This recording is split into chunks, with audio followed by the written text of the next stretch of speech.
네, 여러분 안녕하십니까? 6월 20일 금요일입니다. 박명석입니다. 제가 이제 어젯밤에 잠들기 전에 내일 이제 휴장인데 뭐 이슈가 없으면 어떡하지? 그런 생각을 좀 했었거든요. 근데 괜한 걱정이었던 것 같습니다. 왜냐하면 뉴욕 증시는 휴장했지만 트럼프는 쉬지 않았거든요. 트럼프 대통령이 뭐 중동 이슈 그리고 또 FOMC 그리고 또 관세까지 뭐 이래저래 트윗들을 열심히 남기면서 또 열일을 하셨습니다. 그래서 저에게 또 다양한 이슈를 선물해 줬는데 자 그런 얘기들 세 가지로 나눠서 한번 확인해 보도록 하겠습니다. 자 일단은 증시 마감 상황은요. 유럽 증시 마감 상황으로 한번 정리를 해봤습니다. 잠시 후에 말씀드리겠지만 오히려 이 중동 리스크가 좀 더 커졌습니다.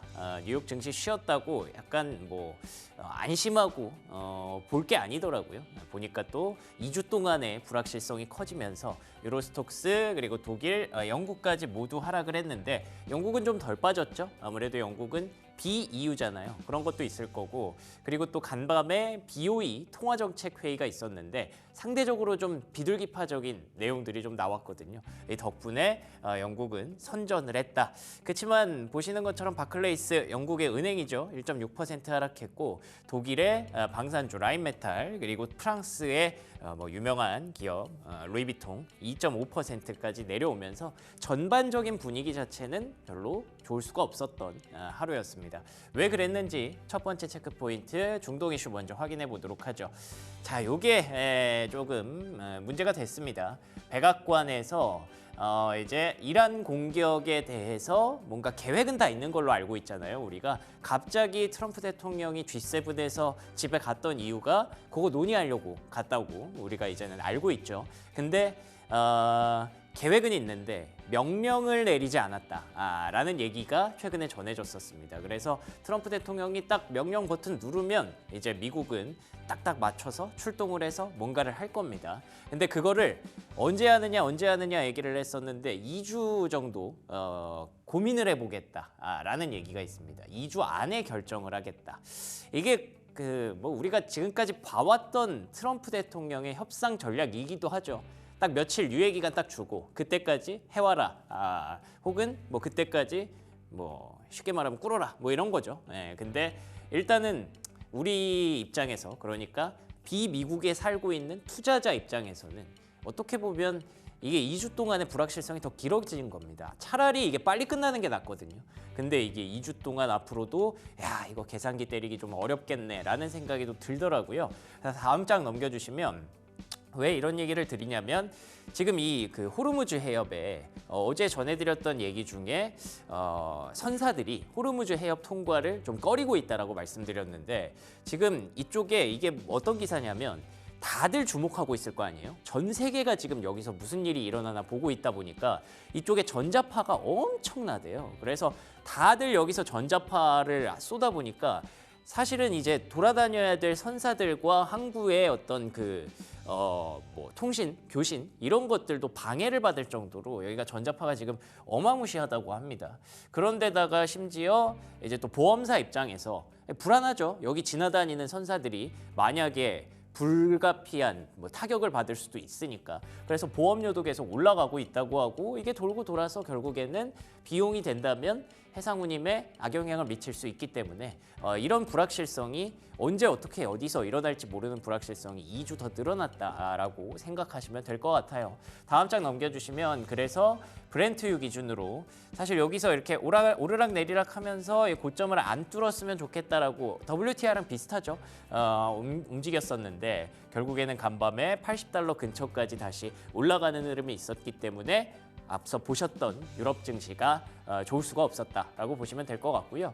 이 상황에서 이스라엘의 입장이 어떤지 궁금해서 보니까 이스라엘이 확실하게 얘기를 했습니다. 목표는 레짐 체인지, 그러니까 이란의 어떤 정권이 막 무너지고 뭔가 소요 사태가 좀 길어지는 걸 원하는 게 아니라 우리는 이란의 핵만을 없애면 된다라고 얘기를 합니다. 그래서 어제 조금 무서웠죠. 이스라엘이 이란의 그 원전 부근을 타격했다고 하잖아요. 그래서 혹시 이게 만약에 원전을 타격했을 때 잘못되면 조금이라도 오차가 생기면 그게 펑 터지면서 뭐 체르노빌 이런 얘기가 안 나오리란 법이 없거든요. 근데 어쨌든 지금까지는 그런 사고는 나오지 않은 것 같고요. 그래서 이스라엘이 확실하게 우리는 핵만 없애면 된다라는 입장을 밝혔는데 다음 장 넘겨주시면 과연 이게 진짜 가능한 일이냐에 대해서 미국에서도 약간 좀 물음표를 달고 있는 분들이 많이 늘어나기 시작했습니다. 뭐 아시는 것처럼 여기 그 이란의 핵시설 이게 뭐 포르도 지역이라고 하죠. 뭐 살다 보니까 이란 핵시설이 어디 있는지까지 다 공부를 하게 되네요. 근데 거기에 그 뚫으려면 뭐 벙커버스터가 필요하다 이런 얘기들을 하지 않습니까? 그거에 대해서 그 미국에서 나온 분석 기사를 한번 제가 확인해 봤는데 이란이 바보도 아니고 핵을 만드는데 굉장히 어둡고 무서운 그 깊은 곳에 숨겨놨겠죠. 그래서 지하 약 90m 깊이에 숨겨놨다고 합니다. 그런데다가 그 위에 이게 산인데 그 위에 콘크리트로 다 덮어가지고 왜 우리나라도 그 GP 가보신 분들은 아시겠지만 GP가 이 위에 이 막루가 있는데 그 밑에가 더 엄청 큰 숨겨져 있는 게 엄청 크거든요. 그런 식으로 콘크리트 층으로 다 보강을 해놨기 때문에 만약에 때리려면 B2 스피릿 스텔스가 날아가야 됩니다. 왜냐하면 벙커버스터를 싣고 갈 수 있는 비행기가 이거밖에 없거든요. 벙커버스터라는 거를 탁 여기다가 떨어뜨려서 공격이 가능하기 때문에 결국에는 이게 무슨 얘기냐면 이스라엘 혼자서는 못한다라는 얘기예요. 미국의 지원이 있어야만 가능하다는 뜻이고 정확히 같은 장소에 두 개를 탁탁 투하해야 된다고 합니다. 근데 이게 아시는 것처럼 진짜 쉬운 일이 아니죠. 정확하게 똑같은 장소에 떨어뜨리는 건 이게 날씨, 바람 뭐 이런 게 조금만 영향이 있어도 거의 불가능에 가까운 일입니다. 그렇기 때문에 두 개가 아니라 여러 번 해야 되는데 그런 부담을 과연 미국이 지겠느냐라는 상황인 거죠. 그래서 만약에 시나리오가 있다면 이스라엘에게 공중 통제권을 장악하고 지상군을 투입시켜서 저 벙커 안에 지상군을 투입시켜서 거기다가 이제 폭발물 붙여서 띠띠띠 하면은 터트릴 수 있는 거잖아요. 그건 가능한데 과연 이스라엘이 진짜 이란 본토에 지상군을 투입할 정도의 여력이 되는가? 사실상 쉽지 않다라는 게 이게 워싱턴 대학교의 어떤 뭐 군사 전문가가 얘기한 내용들이더라고요. 과연 할 수 있을까라는 상황에 대해서도 갑론을박이 지금 나오고 있는 분위기여서 일단 우리는 2주 동안 진짜 미국이 출동하는지 B2 스피릿 스텔스를 출격시키는지 이게 가장 중요한 관건이 될 것 같습니다. 자, 그러면 이어가도록 하겠습니다. 다음 장 넘겨주시면 이제 연준과의 싸움 트럼프 대통령이 또 계속 이어가야겠죠. 보시는 것처럼 파월은 미국의 망신이다라고 표현을 했어요. 그러니까 여기 디스그레이스라는 표현이 있는데 찾아보니까 이게 망신 혹은 불명예 혹은 치욕까지도 번역이 되더라고요. 왜 그러냐면 유럽은 벌써 10커트, 10번이나 커트를 했는데 10번이나 인하를 했는데 미국이 계속 툴레이 제롬 파월이 가만히 있으니까 미국의 뭐 수백 수천억의 지금 빚이 계속 늘어나고 있다라는 부분인 거죠. 다음 장 넘겨주시면 뭐 이거 맨날 하던 얘기고 그럴만도 한 게 간밤에 오프닝에서 말씀드린 것처럼 영란은행 영국에서 뭐 일단 동결은 하기는 했습니다만 썸머컷이라는 표현이 나오죠. 여름 안에 컷을 할 수도 있다라는 분위기를 좀 내포했다고 하고요. 그리고 스위스에서는 와 이제는 진짜 제로금리 수준까지 진입을 했다고 합니다. 진짜로 우리가 코로나 때 봤던 그 제로금리가 다시 현실이 되고 있는 분위기이기 때문에 막상 미국 빼놓으면 전 세계가 지금 내리고 있는 상황이기는 해요. 근데 파월 입장도 이해는 가죠. 다음 장 넘겨주시면 왜냐하면 이제 미국은 전 세계에 관세를 부과하는 나라잖아요.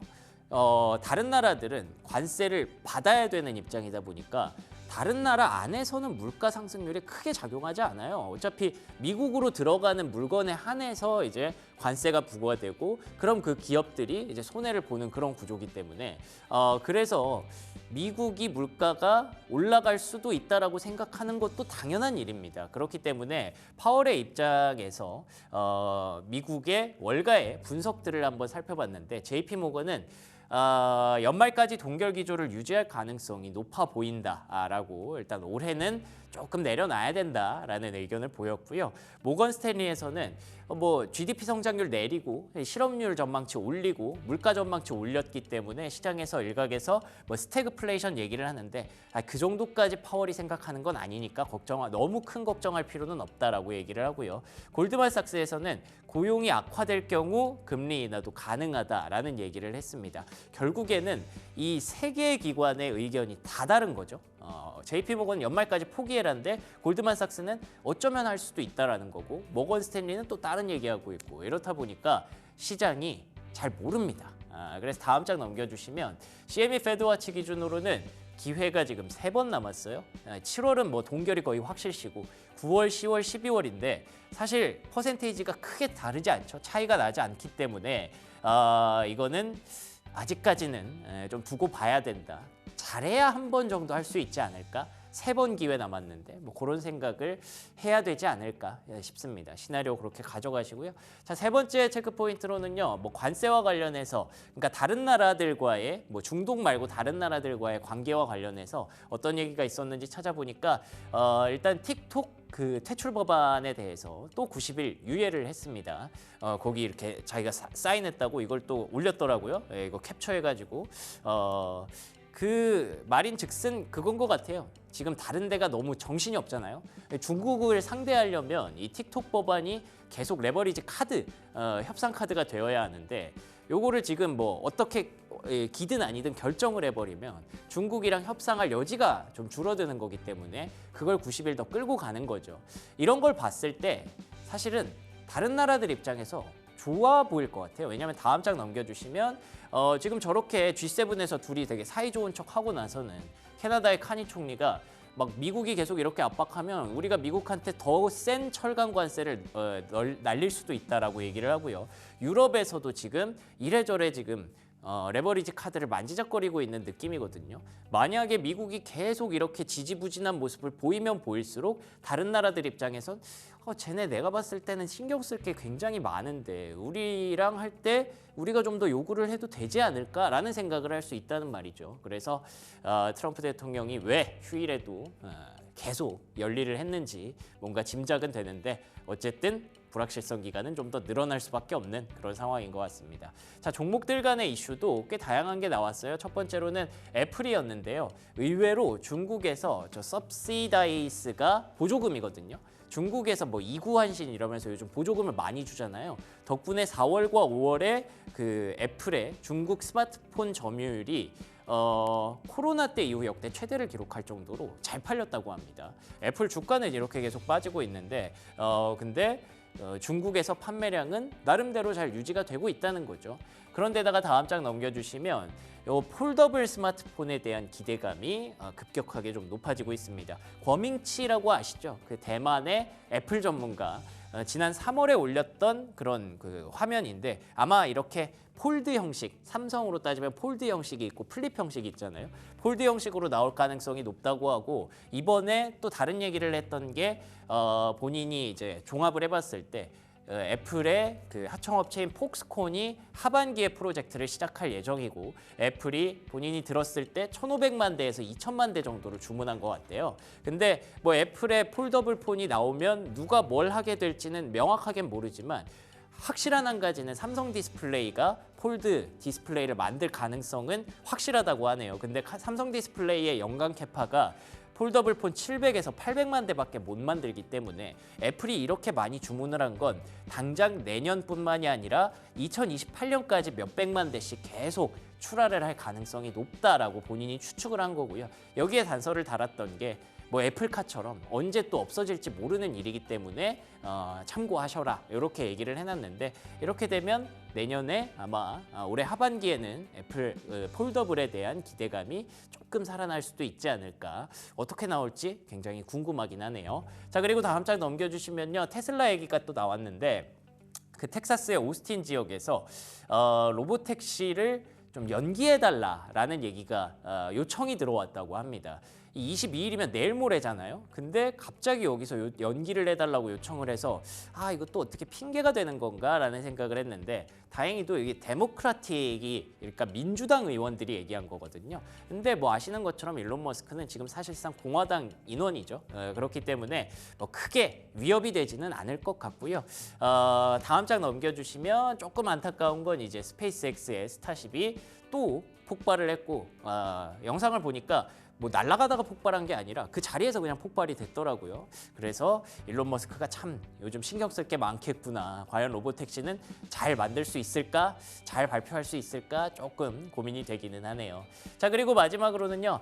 버크셔 해서웨이 요즘 안 보고 있었는데 주가가 어느덧 10% 넘게 빠졌다고 하더라고요. 아무래도 워렌 버핏이 이제 은퇴를 한다는 것이 버크셔 해서웨이에 대한 투자 매력도를 좀 낮추는 게 아닌가 싶은데 제 생각엔 또 그렇습니다. 이거 어쨌든 가치주잖아요. 지금 말씀드렸던 게 최근의 시장은 계속 성장에 대해서 뭔가 스토리를 만들어내고 있는 기업에 대해서 좀 더 원하는 것 같거든요. 그래서 지금 시대가 조금 버크셔 해서웨이와 조금 거리가 있는 게 아닌가 뭐 이런 얘기가 나오면 또 많은 사람들이 이걸 다시 볼 수도 있지 않을까라는 생각이 들었습니다. 여기까지 브리핑 뉴욕이었고요. 프리미엄 미국 주식 이어갑니다.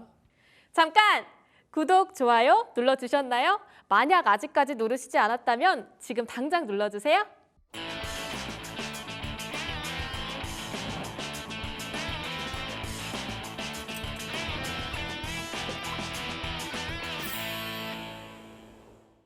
네, 프리미엄 미국 주식 들어왔습니다. 금요일 순서 함께하는 유니스토리 자산운용 김장렬 투자전략본부장 나오셨습니다. 안녕하십니까? 네, 안녕하십니까? 네, 반갑습니다. 간밤에는 뉴욕 증시가 쉬어가기는 했습니다만 뭐 이번 주 전반적으로 보면 결국에는 중동 이슈에서 좀 자유로울 수 없었던 게 가장 좀 아쉬운 부분이었던 것 같습니다.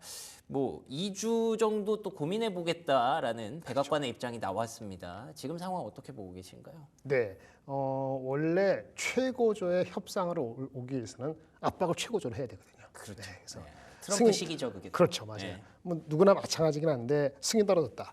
결정만 남았는데 너네들도 이제 아쉬움이 있지. D-Day 하기 전에 그때 했으면 좋았는데 한 번 더 지켜볼까 말까 아니면 그러는 거란 말이에요. 소강 상태 들어갔습니다. 어쨌든 간에 소강 상태 중에 어떤 일이 벌어질지 또 지켜봐야 되는 거니까 약간 지리한 면이 있어서 시장에 어떻게 영향을 미칠 거냐 봐야 될 것 같은데 그게 중요하잖아요. 시장에 대한 영향은 이번 주에 하다시피 이란이 수가 별로 없을 것이다라는 거 첫 번째. 그리고 발악을 한다 치더라도 이란 정부입니다. 이란 국민이 얘기하는 게 아니고 이란 그 정부가 발악을 한다 그래갖고 미국의 기지를 폭격하든지 아니면 호르무즈 해협을 봉쇄하든지 이게 가장 두려웠던 거잖아요. 그렇죠. 이거는 현실성이 떨어진다는 게 이번 주에 지나가면 사람들이 인식을 했어요. 최악의 시나리오기 그러니까 때문에. 맞아요. 그래서 유가가 90불, 100불 안 가는 거란 말이에요. 그럼 소강 상태 연장이다. 예. 그리고 주가가 어떻게 반응할지는 사람이 다 봤다. 예. 그걸로 끝입니다. 아, 그래요?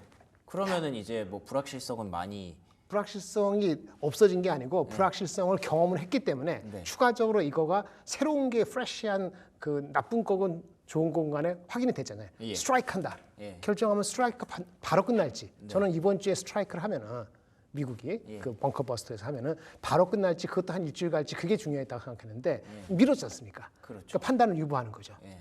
다만 주가에 대한 영향은 유가 변동 없네. 아까 말씀드린 것처럼 이란이 어떤 결정을 하든 간에 미국을 치거나 호르무즈 쉽지 않다. 그러면 유가는 안 움직이는 거죠. 유가가 안 움직이면 주가가 근본적으로 움직이진 않죠. 그렇죠. 주가가 안 움직인 거는 많이 올라왔기 때문에 다른 FOMC 금리 인플레 때문에 이런 것 때문이지 이거하고 관계가 없는 게 아니고 이것이 새롭게 어떤 자극을 주는 거는 흡수했다. 그래서 그냥 프라이스 인 됐다. 이렇게 보시면 될 것 같습니다. 아니 근데 유가가 안 움직인다의 그 관점이 좀 궁금한데 네. 그 말씀하셨던 시나리오까지 다 고려하면 뭐 $100 넘어갈 수도 있다고 얘기합니다만 지금 또 막상 그렇게 막 안정적인 유가는 또 아닌 것 같거든요. 간밤에 보니까 브렌트유도 다시 올라오는 그런 네, 모습들이 있어서 네. WTI 기준으로 한 $80까지는 좀 괜찮다고 보시는 겁니까? 문제 없습니다. 오. 작년 그 우리 4월달 기억나세요? 이스라엘하고 이란하고 대사관 폭격하고 난리쳤을 때 예. 4월 4일, 4월 초 얼마였을 겁니다. 그 당시도 유가가 83불이었어요. 만약에 경기가 올라오면 80불까지는 갈 수도 있는데 문제는 다른 게 있어요. 예. 유가가 이렇게 올라오면 말이죠.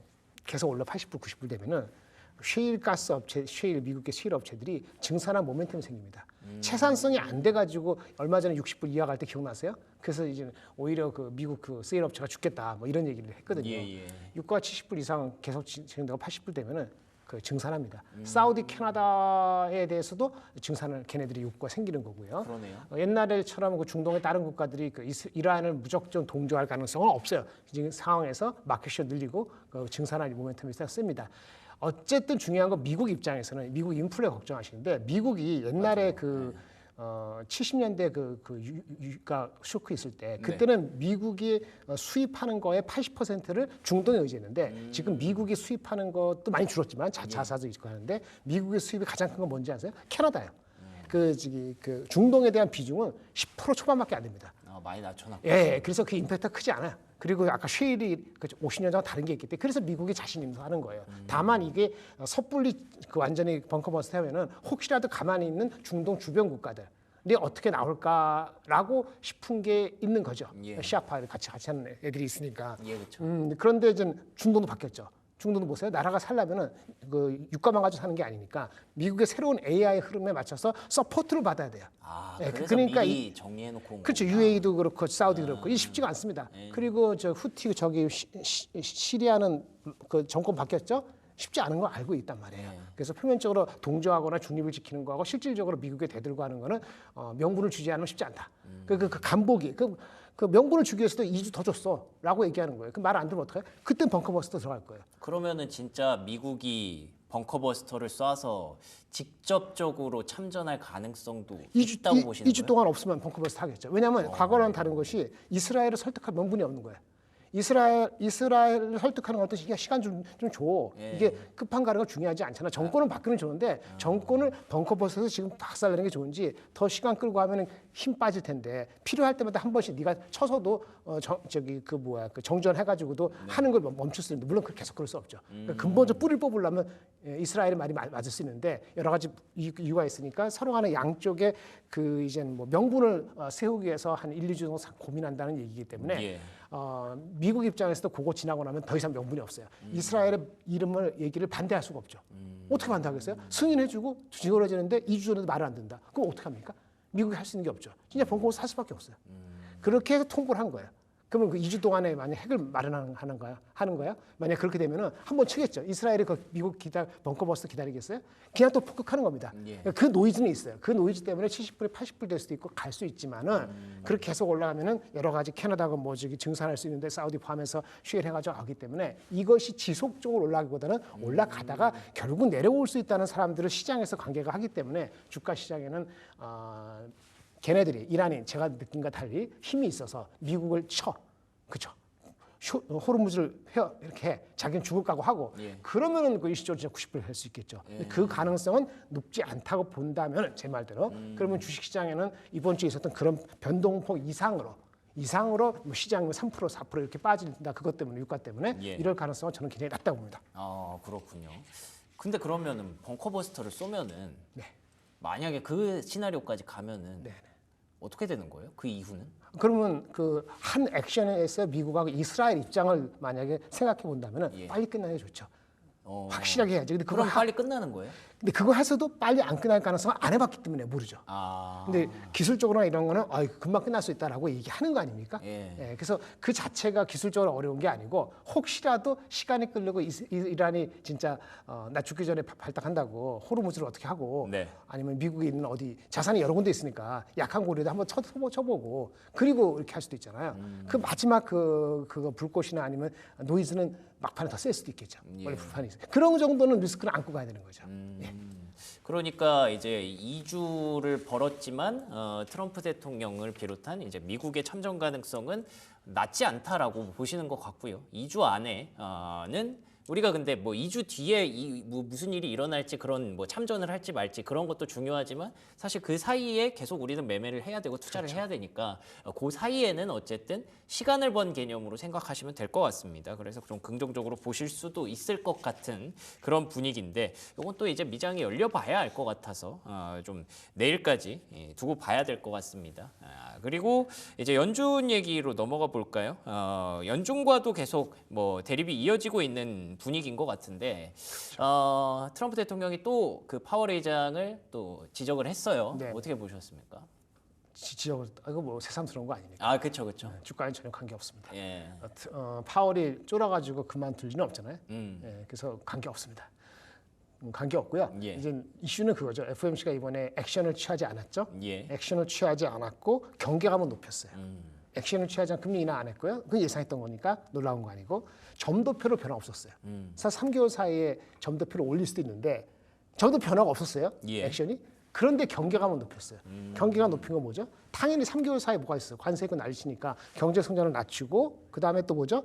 그렇죠. 인플레 기대치 높이고. 예. 물론 5월달에 피크고 그 약간 수그러들게 했습니다만 우리 FOMC에서 제시한 그거는 3월달에 제시한 FOMC하고 차이기 때문에 당연히 경제 성장을 낮추고 그 다음에 이제는 인플레 기대치는 높이고 경계감을 유지하고 결대적으로 점도표는 유지가 됐다고 하지만은 사실은 금리 인하를 안 할 수도 있다는 그 표가 물론 7표나 나왔어요.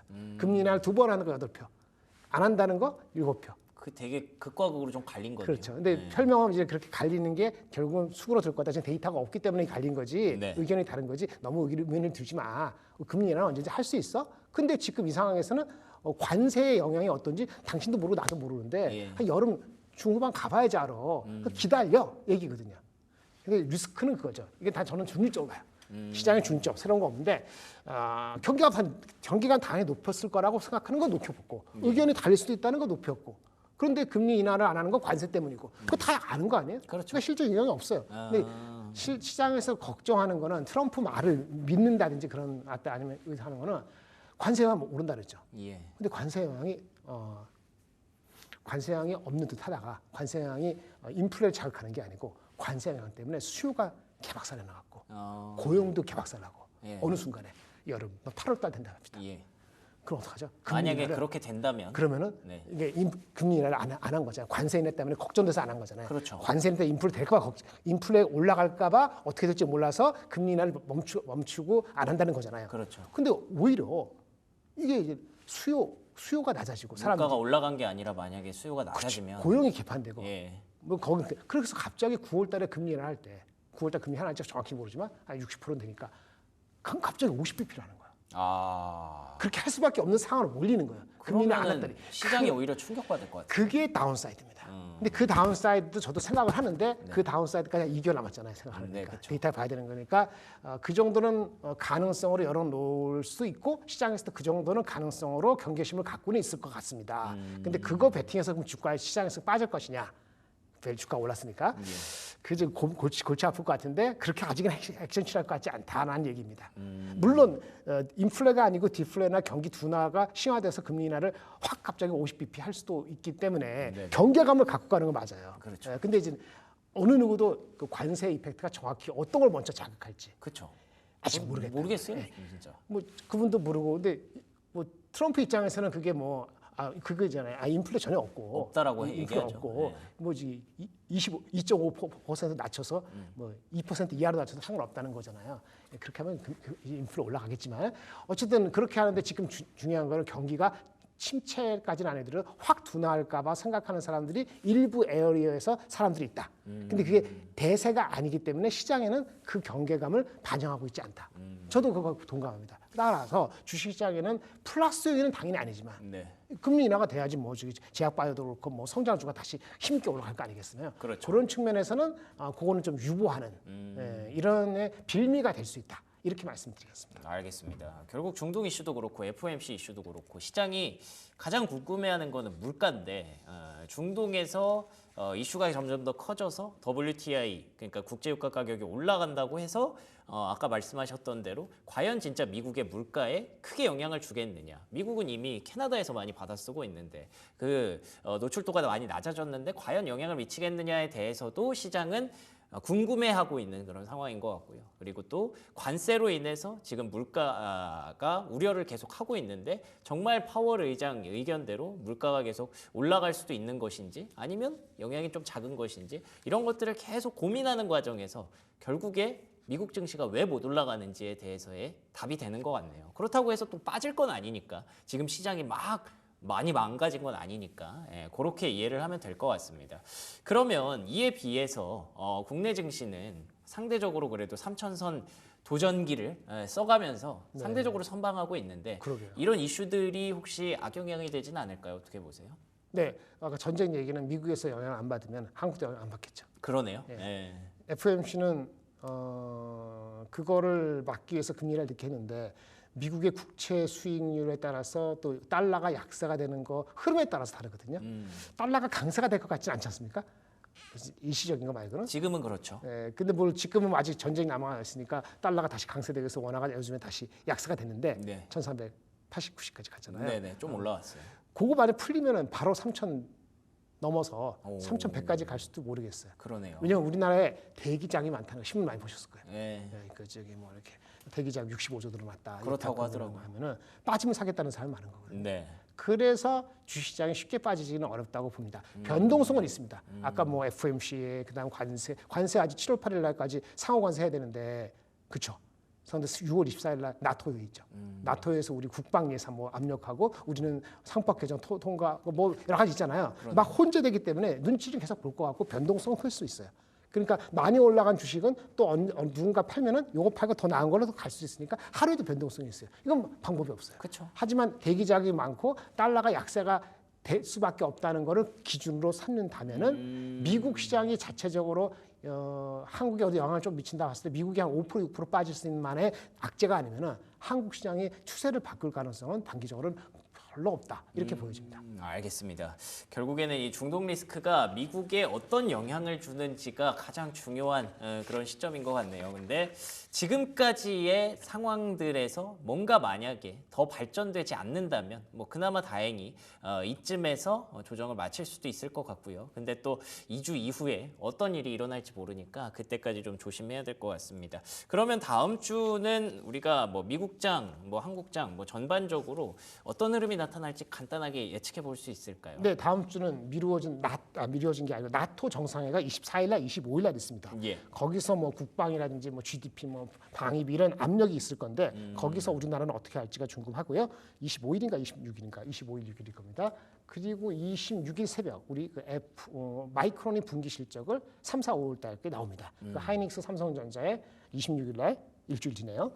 주가에 영향을 미칠 가능성이 있는 이 정도로 보시고요. 어차피 그 상호관세가 2주밖에 안 남았기 때문에 예. 그 그러네요. 나토 회의 정상 전후로 해서 상호관세 얘기가 혹시라도 우리나라 게 아니더라도 먼저 일본, 인도 이거 포함해서 나오면 그게 또 좀 다소의 영향을 줄 것으로 보입니다. 아, 그러네요. 참 시간 잘 갑니다. 어느새 또 7월이 눈앞으로 다가왔기 때문에 상호관세 유예 기간이 2주밖에 안 남았습니다. 그 사이에 있는 나토 정상회담에서 어떤 얘기들이 나오게 될지 다음 주는 중요한 관전 포인트가 될 것 같습니다. 지금까지 우리 김장렬 본부장과 얘기 나눠봤습니다. 오늘도 좋은 말씀 고맙습니다. 네, 감사합니다.